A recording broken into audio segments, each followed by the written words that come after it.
Hello dear student, welcome. तो financial management का तुम्हारा जो टॉपिक है capital budgeting, okay. BAF M com CA ए सबको समय तो हार्ड वाला सम उठा है उसमें। इस पर बहुत सी चीज़ दिए है बच्चों लोग, ठीक है। तो इनिशियल आउटले मतलब होता है उन लोगों ने कितना पैसा बाहर डाला, ठीक है। तो दो प्रोजेक्ट है बच्चों लोग, करता हूँ अच्छे से। आर एक्स से 100 और आर एक्स 135, ओके। इसको बी ले लेता हूँ। तो इन लोगों ने इतना 1,20,000 डाला, फिर स्क्रैप भी दिया है और वर्किंग कैपिटल भी दिया, ओके। और फिर प्रॉफिट आफ्टर मतलब प्रॉफिट आफ्टर टैक्स दिया है, पर डेप्रेशन बिफोर दिया है। मतलब डेप्रेशन का कुछ खेल रहेगा तुमको। 5 साल का प्रॉफिट दिया है कैश इनफ्लो, इधर 6 साल का दिया है। मतलब मैं तुम्हारे लिए अगर एक भी सॉल्व कर दिया तो दूसरा आंसर आने वाला है। और 5 साल का लाइफ है। और इधर दिया है फंड मतलब 15%, मतलब ये तुम्हारा पी वी फैक्टर है। 15% बोला तो 1/1 डिवाइड बाई 1.5। तो इसको कैल्शियम में कैलकुलेट करेंगे तो नेट प्रेजेंट वैल्यू के हिसाब से सॉल्व करना है, ठीक है। तो कैसे सॉल्व करेंगे, क्या है, तो ये क्वेश्चन तुम्हारा था, राइट। तो सबसे पहले हम लोग क्या लिखेंगे, ईयर लिखेंगे, ओके। 1 2 3 4 5। और सबसे पहले क्या लिखने का अपने को मालूम है क्या, कैश इनफ्लो लिखना है। तो ये कैश इनफ्लो अपने को दिया है, ओके। 5 साल का इंफॉर्मेशन दिया है। तो पहले साल का कितना है, 70,000 है, ओके। पहले साल का 70 है, दूसरे साल का 50, तीसरे साल का 30, फिर 1,20,000 लिखेंगे, फिर 1,10,000 लिखेंगे, ओके। ये कैश इनफ्लो है। बट अभी इधर जो मैंने 5 ईयर का लिखा ना, अब इसमें मुझे चेंज करना पड़ेगा। अभी मुझे इधर 1,10,000 नहीं लिखना पड़ेगा, 2,12,000 लिखना पड़ेगा, 2,12,000। अभी आप बोलेंगे सर ऐसा क्यों, सुनो। क्योंकि 5th ईयर में 1,10,000 आ रहा है, 5th ईयर में 1,10,000 आ रहा है ना। तो इसमें क्या बोला है, वर्किंग कैपिटल जो है वो रिक्वायर्ड हो रहा है, मतलब ये ऐड करना पड़ेगा 5th ईयर में। और स्क्रैप भी ऐड करना पड़ेगा। मतलब 5th ईयर में ना 1,10,000 के साथ आपको 1,10,000 के साथ वर्किंग कैपिटल और स्क्रैप ये सब ऐड करना पड़ेगा। तो 2,12,000 आएगा। तो इसके लिए 2,12,000 लेना है। तो ये चीज़ नया है, मतलब ये वैल्यू नहीं लिखना है। कभी भी वर्किंग कैपिटल आएगा ना और स्क्रैप, ये दोनों को ऐड करना पड़ेगा बच्चों लोग। ये कौन सा ईयर का था, 5th ईयर का था। 1,10,000 है ना, तो ये भी ऐड कर दिया। फिर पीवी फैक्टर कैसे निकालेंगे कैल्शियम में। कैल्शियम आप क्या करेंगे, 15% है तो 1 डिवाइड बाई 1.15 लिखेंगे, 12% है तो 1 डिवाइड बाई 1.12, फिर इक्वल दबाएंगे, ओके। तो इक्वल दबाएंगे तुमको पहले साल का फैक्टर आएगा, फिर दूसरे साल का आएगा। तो फैक्टर मेरे पास था, मैं कॉपी कर लेता हूँ, कैल्शियम नहीं है। तो आप लोग क्या किया मालूम है क्या, फैक्टर कॉपी कर लिए। 8696 है, इसका 0.7561 है, 0.6575 इक्वल दबाते जाएंगे, ये तुम्हारा फैक्टर आ जाएगा, ओके। ये तो तुमको मालूम है, कैलकुलेशन पहले भी कराया था। मतलब ये इसको इससे डिवाइड करना, इक्वल इक्वल दबाते जाना है, 5 साल का आएगा। अब मेन बात है तुम्हारा डिस्काउंटेड कैश फ्लो। तो प्रेजेंट वैल्यू कैसे आएगा, इसको इससे मल्टीप्लाई करना पड़ेगा।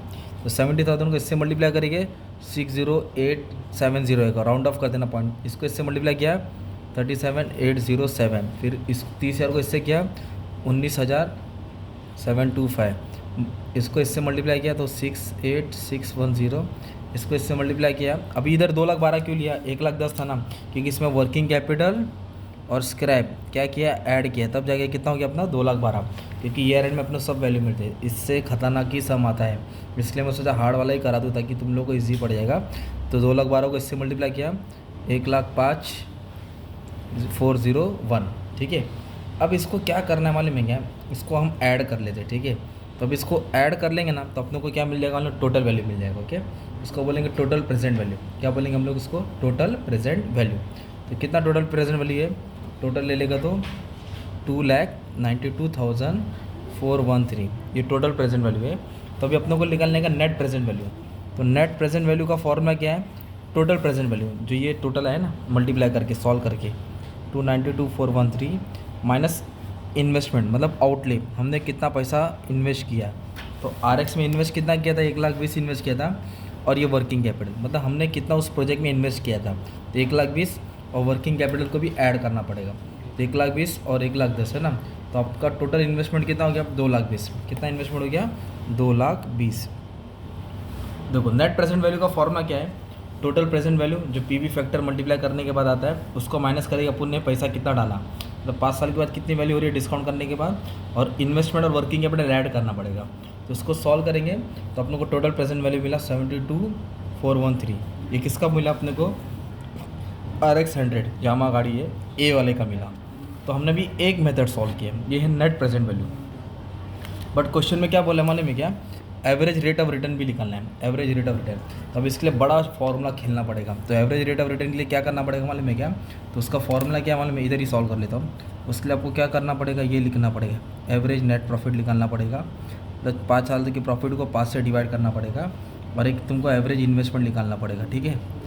एवरेज इन्वेस्टमेंट, तो एवरेज इन्वेस्टमेंट का फॉर्मूला क्या है, पहले लिखेंगे कॉस्ट ऑफ इन्वेस्टमेंट, मतलब कितने का मशीन था, गाड़ी था, फिर उसका स्क्रैप निकाल के उसका एवरेज करेंगे डिवाइड बाय 2, ये एक वैल्यू हो जाएगी। फिर प्लस करेंगे, कोई वर्किंग कैपिटल डाला है क्या, है ना, वर्किंग कैपिटल, या फिर कोई स्क्रैप है, तो ये जाके तुमको एवरेज इन्वेस्टमेंट मिलेगा। तो चलो सबसे पहले काम करते एवरेज इन्वेस्टमेंट निकाल देते। तो कॉस्ट ऑफ इन्वेस्टमेंट, ओके, तो जो प्रोजेक्ट हमने इन्वेस्ट किया वो कितने का था, 1,20,000, और स्क्रैप कितना है 2,000, तो ये 1,20,000 आएगा माइनस 2,000 आएगा, डिवाइड बाय 2 करेंगे, ये एक वैल्यू होगी। वर्किंग कैपिटल कितना था, वर्किंग कैपिटल 1,00,000, वर्किंग कैपिटल 1,00,000 था, ठीक है।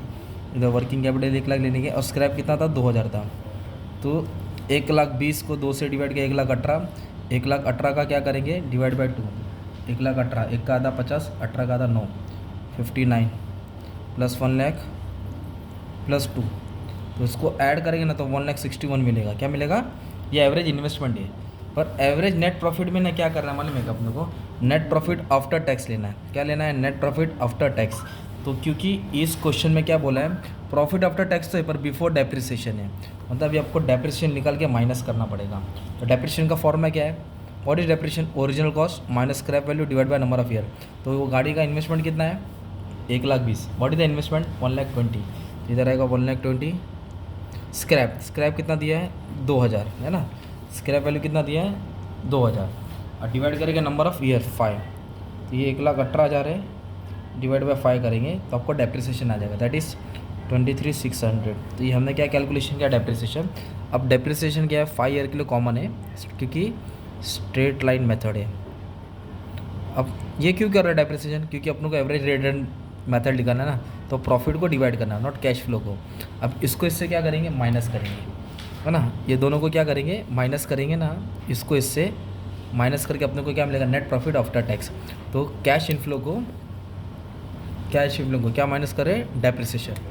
तो 60 में से 23,600 माइनस करेंगे तो 46,400 आएगा, 37 में से 23 तो 26,400, इसको इससे माइनस किया 6,400, फिर इसको इससे माइनस किया 96,400 आएगा, इसको इससे माइनस किया 86,400 आएगा, फिर इसका टोटल लेंगे डेट इज़ 2,62,000, ये इसका टोटल है ना नेट प्रॉफिट।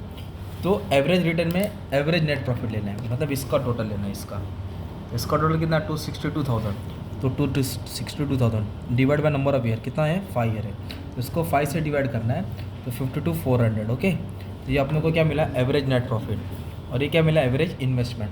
तो इस तरह भी अपने को क्या डालने का फॉर्मूला डालने का एवरेज रेट ऑफ रिटर्न, तो इधर ही लिख देता हूँ, ठीक है। तो एवरेज रेट ऑफ रिटर्न का फॉर्मूला क्या मालूम है, average rate of return divide करना आपको, ठीक है। तो एकदम सिंपल है, प्रॉफिट को इन्वेस्टमेंट से डिवाइड कर दो, मतलब average profit divide by average investment into 100, मतलब क्या करेंगे प्रॉफिट कितना है 52,400 और इन्वेस्टमेंट टोटल एवरेज कितना था 1,60,000। तो अभी इसको कैलसी में सॉल्व कर देंगे तो 32.54% आया। तो ये RX 100 का 32.54 आया।